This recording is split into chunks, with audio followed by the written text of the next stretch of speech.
11. Somebody read for us, please. I believe in God and He is here. I believe in God and He is here. God will do wonders today. I feel it in my spirit. God will do wonders today. I feel it in my spirit. May you flow in higher levels than you have flown before. May you fly to a higher level than you have ever been. You'll see the hand of God this season. You'll see the hand of God this season. In the name of Jesus. Phone. 58 verse number 11. Down the pallet.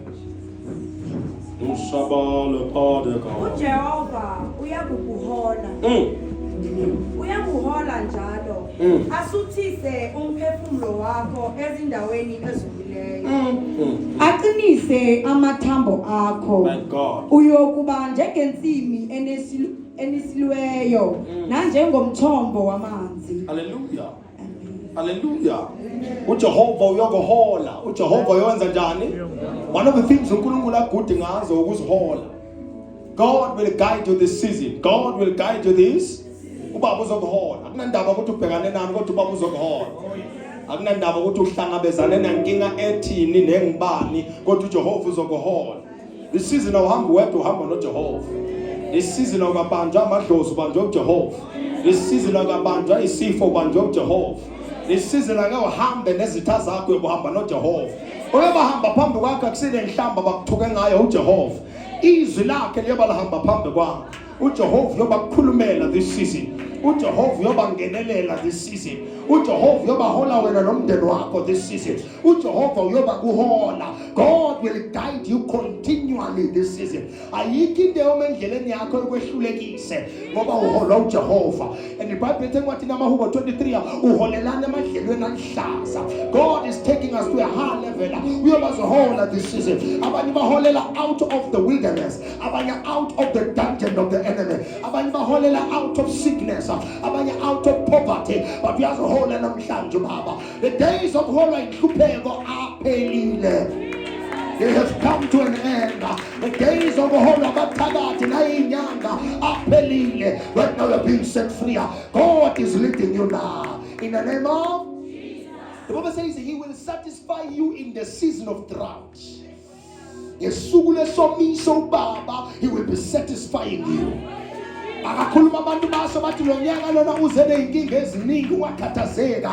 Ngiyabethemba ubaba, even when they can be drought, ubaba will satisfy you. There is no way you will live in this life without the power of God, without the provision of God, without the hand of God. uNkulunkulu uyabakuhola nje nanoma beswela abanye kodwa wena ngeke weswele. Simemeza igama lakho silikhipha out of ilist yabantu abaweswela lo nyaka.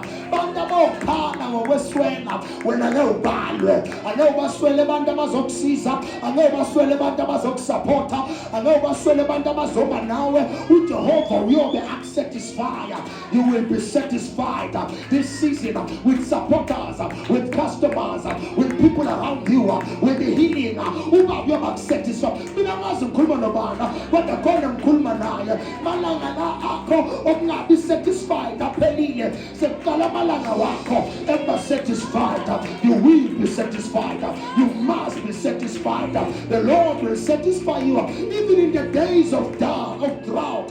Ngesuku losomiso ubaba will satisfy you. Angeke ulala ungadlanga, angeke ulala ungakaphumelela, angeke ulala ungakaqobi, angeke ulala unengcindezi. When you are khululeka namhlanje, no oppression over your life, no depression in your life, no suppression over your life. The Lord is lifting you up and satisfying you in the name of Jesus. He will strengthen your bones. Sipho zamathamba ke sekubambe ngeke kwenzeke uphelelwe amandla, ngeke kwenzeke ushaye isiyezi, angeke kwenzeke uphathwe i-epilepsy, noma ngabe iphatha iyahamba manje. Isifo samathambo siyahamba, rheumatism iyahamba, i-rheumatic iyahamba, arthritis iyahamba, every bone related disease namhlanje iyahamba. There are no weak bones in your life, no laziness in your life, no problems with bones in your life. In the name of Jesus, you are strong and your bones are strong. You are strong and your bones are strong. Just like the bones of Elisha carried the anointing, your bones will carry the anointing. Just like the bones of Elisha carry the anointing, your bones will carry the anointing. Just like the bones of Joseph were not left in Egypt. I prophesy today. Just like the matamba Jesa Tolagane Tulake. Now I'm going to Tolagane. I'm a full your lawyer in the Sako, my father. I never Basako Namante. Your bones are strong. Your bones are strengthened. Season of Kula, Maufunum Sabens, Pelina. Season the Kula, Mother Wednesdays in the Soxis, Pelina. God is lifting you up. God is strengthening your bones. Receive strength from above. And then I would to tell him, I got to skin some time, but I'm sure. I mean, the Messala, Jamaica, the Messala, what the Lazarus comes forth. I mean, the Messala, I'm shouting. Ulongo, Tabak Fagabu, Situa Puma, I'm shouting. Your bones are receiving strength in the name of. The Bible says now you will be like a watered garden. You will be like a watered garden. You will be like a watered garden.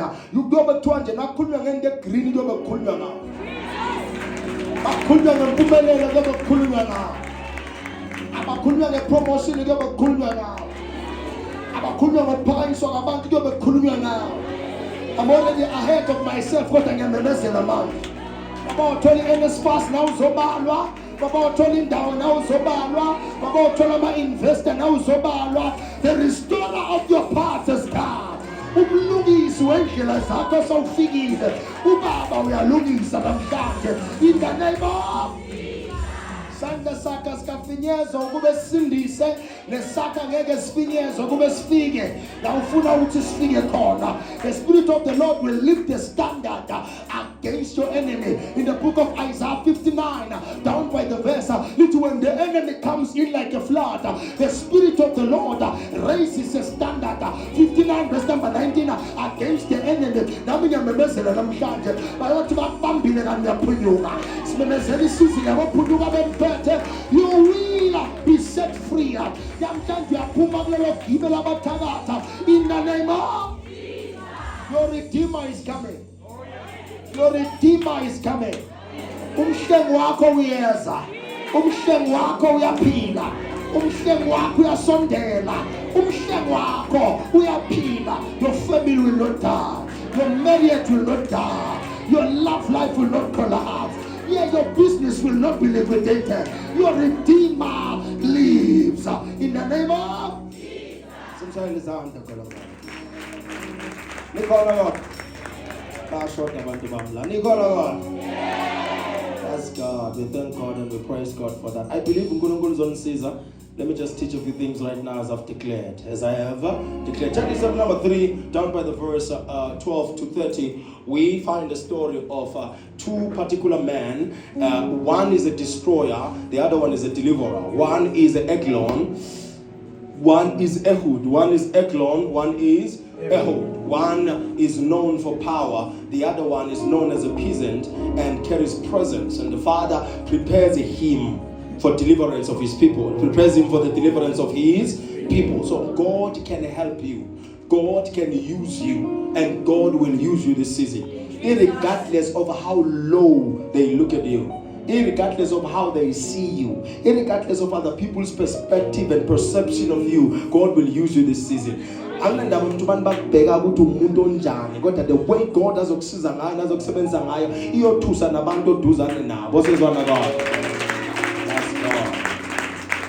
As we're going to be fighting the spirit of Eglon tomorrow, the spirit of tomorrow, we must know how he operates. We must know how he operates. Number one, tribute extraction. Tribute extraction. He forced Israel to pay tribute and drained their resources while offering nothing in return. Wafuna ma presents every now and then. Njengabantu abaphansi bafuna ma presents every now and then. Bafuna ukuhlatshelwa every now and then. That's the spirit of Eglon. Siyathatha but asibuyisi next. Siyathatha but asibuyisi next. In the modern age right now, the spirit of Eglon has never left us as the children of God. Siyaena but we're not building. Siyahona kodwa sakhi next. imali yangena kodwa yenzi next. That's our biggest issue. That's the spirit of Eklon right now. We are always paying but we are not owning anything. Ziningi izinto zithengile nawe but awuzo own it. 2 to 3 months down the line, 2 months down the line, 2 years down the line, lento ebe igugu kuwe seyivele iphelele nayo value. Why? Uthengiselwe into engenamsebenzi. That's the spirit of Eklon. The spirit that says noma ungathenga ini but you are not owning it. Into ithengile akuyona ini, into eyakho. Says one, money flows out faster than wisdom flows in. That's the spirit of Eklon. Ingqondo ibuya imali siphelile. Njengoba abantu bahola nje this weekend abanye bakhona ingqondo ibuya imali senze njani seyiphelile. Money flows faster than the wisdom that comes in. So inhlakanipho ifika njalo mase kuphela imali. That's the spirit of Eklon. Ihlasela lendlela yokuhlelembisa into zakho. Umzalwane uyaba na ibudget. Umzalwane uyabudgeta. Umzalwane uyahlela. Qala nje inyanga uyasho ukuthi siyoba nemali engaka kodwa le iya la le. Akakho umzalwane ophila ngamoya ongcwele when it comes to finances. Kuyahlelwa when it comes to finances. Uba nebudget yakho, ubhale ama needs, ubhale ama wants, ubhale into mele uyithenge this time, into mele uyithenge in the long run. Says one God, set ama short term goals nama long term goals. Wazi ukuthi kule nyanga, kule first quarter ngiyobe ngilungisa na, kule second quarter ngiyobe ngenza na. Ungaphili ngamoya ongcwele neziprofethi zabaprofethi baka TikTok. Nicola what? That's because so money flows faster, flows out fast. Yaphuma imali yabantu kule season lena iphuma ngezinto futhi ezingenamsebenzi. Uthola ukuthi umuntu uyovela uyagula nje kuthi ungena imali sevele kugula ingane kugula wena bayagula nasekhaya sebahlaselekile uzumangala ukuthi kanti imali yami kwenzakalena. That's the spirit of Eklon. Ifaka isifo nje khaya sekushoniwe kwaNdebele sekufuna ugibele uye kwaNdebele na last month kuphela unyaka bekushoniwe na this time around sekuphela inyanga sekufuna phinde hamba uye khona sekugula usibane but so put you esibhedlela sekudingeka i2000 sekudingeka i4000 so uyayisenda imali uthi uyisebenza ibenza njani iphuma. That's the spirit of Eklon and the Lord will help you to conquer it this season.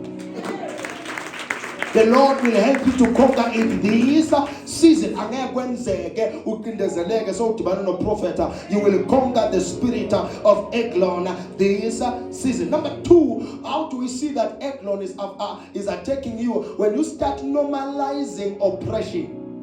Normalizing ukuqindezeleka nenqindezi ukuenjoy ukuba oppressed. You understand? Uzuchoose abantu abazokuqindezela empilweni. Uzuchoose izinto ezizokuqindezela kuphi empilweni. Uhambe nabangani abakudonsela emuva. Uhambe nabantu uphile nabantu abalokubakudonsela emuva. That's the spirit of Eklon. Njalo mawuchoose abantu uchoose aba-wrong. Njalo mawuchoose ama-customer uchoose wrong. Njalo uchoose ama-supporter uchoose ama-supporter asupporter into enjani wrong. Upila nabantu abanjani aba wrong. Lithi for 18 years they were turned into captivity and captivity was like a routine. The Israelites were okay with being in captivity for 18 years. Shothi babaqindezela baze bakwamukela ukuqindezelwa kwabo.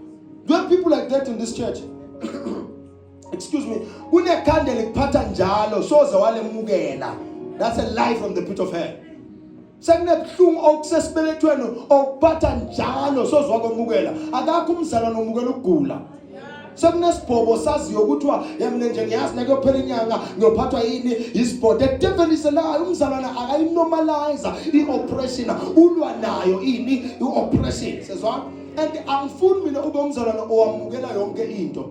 Hlupheka mina ngiyemukela.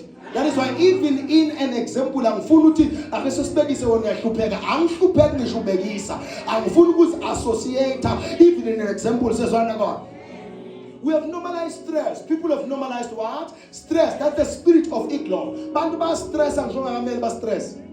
Azathi umuntu ngihlangahlangene nje mawuthi yabuka lento emhlangahlanganisayo akamele ngayamhlangahlanganisa ngawuthetha ijournal wabhala lento phansi wasuyayihlukanisa one by one wadila nayo page by page. Okunye mawungahlala phansi nepen yakho eblue noma eblack bese uthola idara ubhala phansi ungabona ukuthi ukhalela into engekho. You need time to structure it and build a system that will conquer it. Never normalize stress. Okubangela stress mkhathe off. Okubangela inke stress mkhathe off. Okhuluma indaba ezikubangela stress mkhathe off. Umuntu okufaka ikoloti nje ezokubangela stress mkhathe off. Umuntu okhulumela samfuthi mkhathe off. Umuntu ongazazi ungazazi ukuthi ufunani mkhathe. Oh, that's the spirit of Eglon, because the spirit of Eglon makes you to normalize stress. Uzungazi ukuthi hayi vele ngiyamemukela unje akasinjalo, uyazenzisa, uyazi ukuthi wenzane. Don't normalize stress. Number 2, debt. Bazalwane sebakunormalizile ukukolotisa nokukolota izinto. Balana banamakhadi bayakolota. Card le TFG what bayakolota. Capitec bayakolota. Bathatha ilona bangazi ukuthi bawenzani. Graduation yomntana ose-crash yothatha ilona. Akazi ukuthi uyithathele ina ilona. That's the problem with people uyoshada uthatha ilona. Mina I feel like if kumele uthatha ilona mawufuna ukuyoshada awusi ready for umshado. Umshado awenziwa lona. Bazalwane have normalized i-debt. Yini mele uyenze kangaka eseyikwenza ungene eyikoloteni. Phuma nje eyikoloteni lonyaka kusaqala nje unyaka vele uyikhiphe wena. I'm not normalizing debt. If I make i-debt ngiyakhela ukwakha imali ezokhona ukuyivala i-debt bese yakhona ukungiphilisa nayo. Ungathathi i-debt useless. Sikoloto semoto ebizayo esihleli la awusakhona ukuphefumula, awusakhona ukuyetha kwana le moto ifaka ipetrola seyihlala endlini ugibela ama taxi. That's a debt ebengakamele uyingenele. There are things omele wazi ukuthi no lokho ngiyakhona, lokho angenze njani angikhona. Ezumzalwane ungakoloti umuntu. Kubalekela ukukolota nomshibo, kubalekela ukukolota ngisho nempuphu kama friend. Nina nikolotisa nje nikolotise noshukela. Umangala ukuthi why ukolota kangaka ngoba ngawe emukele ukuthi ishukela anginayo, angilindele ngize ngibe nemali bese ngibanakekela ukukolotisa. Phuma ekolotini ngoba you always rob Peter to pay John. Suke ekolotini ikota uyayikolota, isambatho ozozigqoka kusasa uyayikolota, igigi la kusasa uyalikolota. Isikhwamo yokuzingena ngaso kusasa uyasikolota. Asinandaba thina Nkosi yami noma umuhle noma ugqoke kanjani. Sinendaba ukuthi umoya wakho usendaweni eright. Awuyekele ukuzifaka esikolotweni just because ufuna ukuvela umuhle kubazalwane. So isikoloto ini nako kunye dysfunction. Kunabantu aba-dysfunctional nje. Umbona ukuthi wabona umuntu lona angifuna ukukhuluma igama eliqinile, ngisafuna lezi ngisi lana elizoba malula leli sizulu liyashubisa. Dysfunction, abnormality and impairment. Let's bring something new. Disruption and failure of normal social relations. Umuntu ongakwazi ukuphila nabantu ingozi. Dysfunctional person, umuntu ongakwazi ukulandela umthetho. Do not pee here. Kodwa umuntu umile Jesus. Kubhalwe do not pee here. Umuntu ongena order, umuntu ongakwazi ukukhuluma. Kuthiwa la thulana uyakhuluma yena. Kuthiwa la khulumana uyathula yena. Dysfunctional person. La umbeke khona kunenkinga. La umbeke khona ukhulumela izinto angamela ayikhulumele. Omunye azabalisela ukudla kungakona okwakhe bambeke nje emabhodweni. Kodwa kube bekumcimbo wakhe vele besohamba singadlanga. Dysfunction, umuntu ongasebenzeki naye, ongasebenziseki anything angabamba uyabulala. Ningiqolele I am clumsy. Suke into eyifayo if you are clumsy. Ngawubulala into zabantu kanti uyawazile ukuthi uclumsy kwehla. Hamba ngasemlilweni sizobona ukuthi kuyenza kube clumsy mawuphethe ilahle na. Ngeke kwenze umuntu abe clumsy aphethe amalahle. Uyakukhona ukuphatha kahle kodwa bamlungisanga asakhula. They normalize dysfunction. Umqolele sisi mina vele nginje awukho njalo namanga. That's dysfunction. You can correct yourself, you can fix yourself, and you become right. And you become right. We have normalized delay. Bazalwane have normalized what? Delay. Okunya gameli delay. Nyangiza mos. Says sinama verse ani delay. We have normalized delay. Don't normalize delay. Izinto zakho funa make sure ukuthi ziyashesha. Buka ukuthi yini le ongayenzanga kahle ukuze into zakho isheshe. Because abanye benu the way enibhale ngayo kuthola ukuthi delivery, the way obhale ngayo le address yakho iyabheka. Laba bafuna ukuzodeliver abakwazi ukuthi ukuphi wena. Babakufuna ngisho sebakufonela angibambe mina inamba engayazi kodwa ulindele idelivery. That's the problem with people that we have nowadays. uNkulunkulu akanazi noma nina nikhonza kaShembe noma nikhonza kaKing Nala, nibasenalena noma nibasemadlozini noma nibakaJehova. Nenzanaka bathi mock locations. Asikwazi noma uyakholwa noma awukholwa. Funa udecide mawumzalwane ukuthi mangabe ufuna ukubamba izinto zesintu, bamba izinto zani ungasihluphi thina bese uthi nginamandla kodwa wathwasa, uthi unamandla kodwa wagqathwa umuntu ukuze uzokhona ukugcwalisa isonto or ukhona ukuyisa abantu. Wagibela waye Nigeria wawulanda amandla, angilanda amandla indodeni mina, ninendoda yasezulwini yanginikeza amandla. Wagibela waya kundawo wayofuna kuyothwaswa abantu, isonto linezinto phansi, inonsense yonke leyo nto leyo. Amandla avela kuJehova, injabulo yethu ivela kubani? kuJehova. So other people have normalized delay, have normalized what? Delay. Make sure ulwa delay. Nabo kunye abazalwana bakunormalizile, which is the spirit of Eklona, what we call spiritual dryness. Bazalwana ba dry. Umuze nomuntu athandaza ukuthi uyazi lo mzalwana udry lo. Thandaza wakuva ngathi uyahlaba lamadlebeni lana ngoba udry. Awukhuthaza but usungathi yakulimaza, ungathi ngathula umvala umlomo ngoba umthandazo wakho unjani? Udry. Yeza ukuthi uthandaza indlala, lo muntu lona uthandaza usemoshali, lo muntu lona uthandaza usesimeni senhlupheko, akekho enhlakanipheni yaJehova, akanayo inhlanzeko yaJehova, akanayo inhlakanipho evela kuJehova, akahlali futhi noJehova. Uyeza ukuthi uyabanda lo muntu omthandaza, unavesi, uthandaza uneyinkinga nje kuphela, uneyikhwaga kuphela, unabogolayathi kuphela, uthandaza uneyinyoka nabolamlambo kuphela, awukazi umthandazo wakho aphakamisa uJehova. That is spiritual dryness. Lo ungamemeza kanganani, if ukumemeza kwakho kumenyeziswa kathakathi, you are weak in the spirit, you are weak kamoya. Makabe mawumemeza umemeziswa umthakatha, uJehova makamemeza usuka creator. The Bible says wathola kumnyama akazange akhuza kumnyama, wavela wathi let there be light.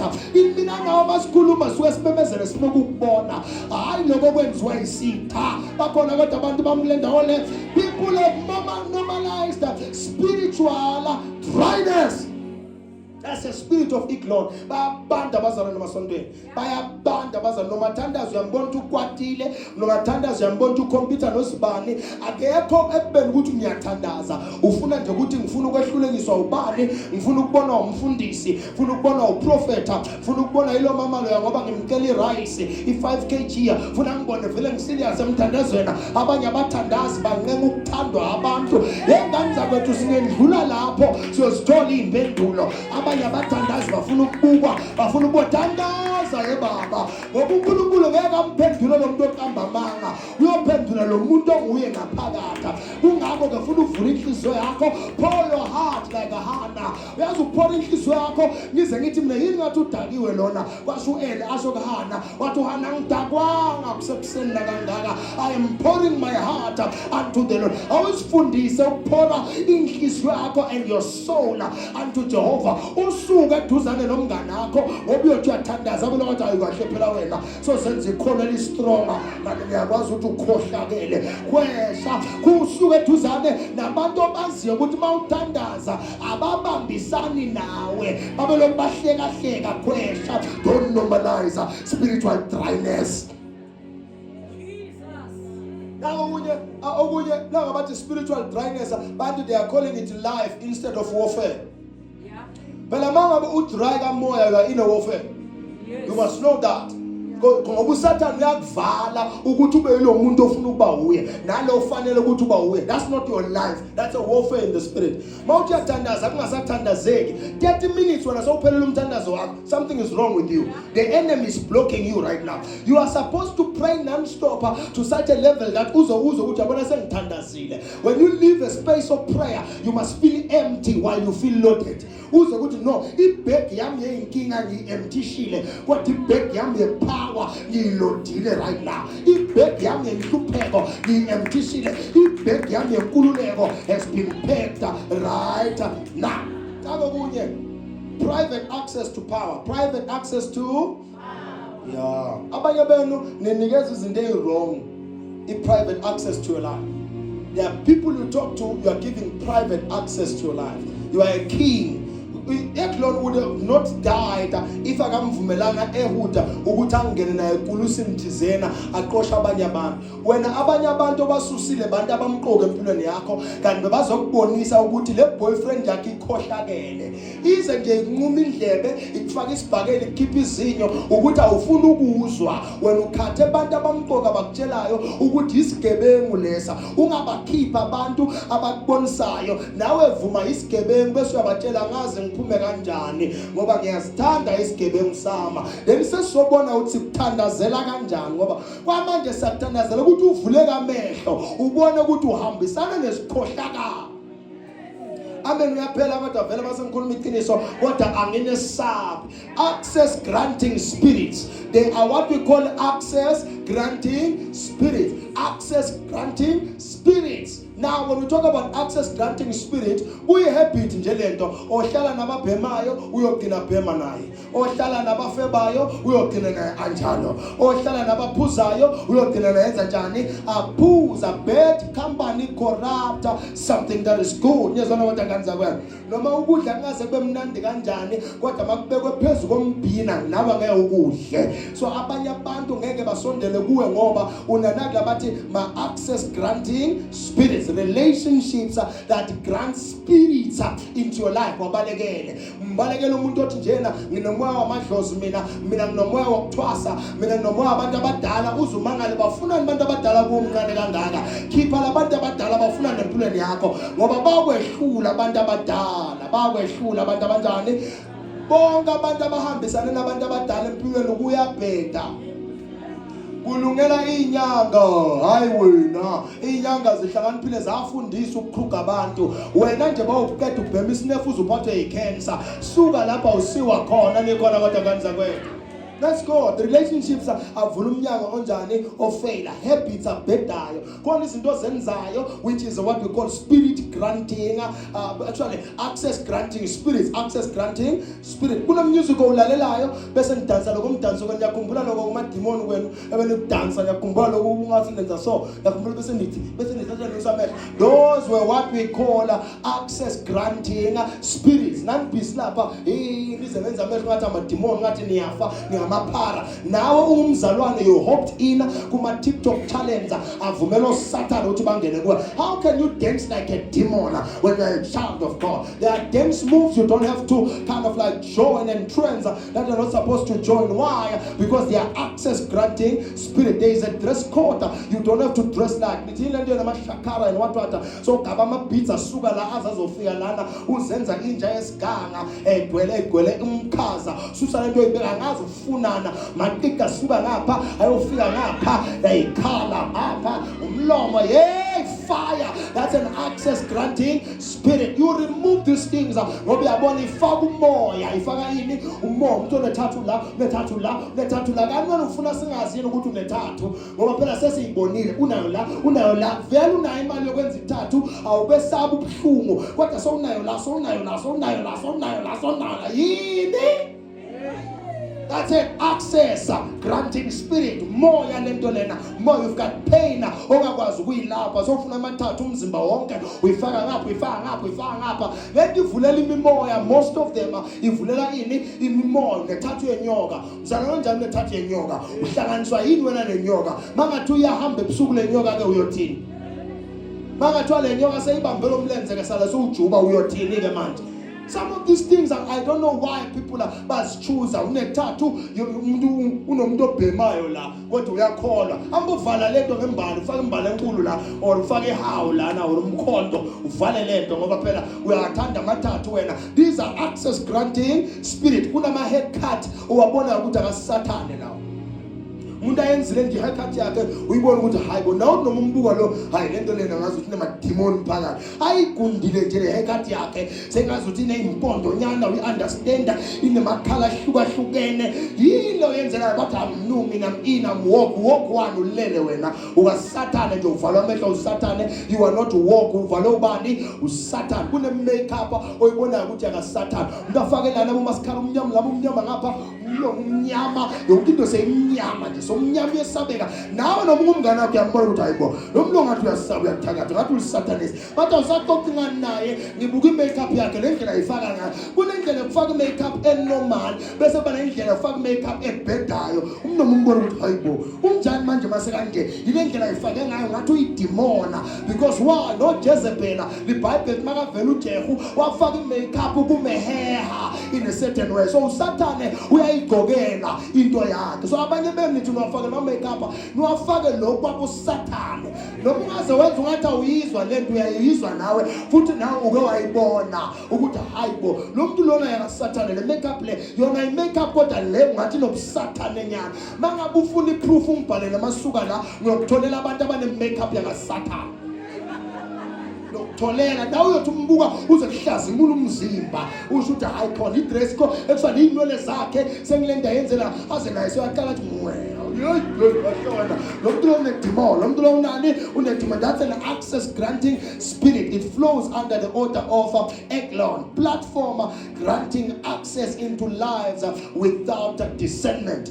Kunezinto zinikeza iplatform empilweni yakho ungakazihloli, ungakenzi njani?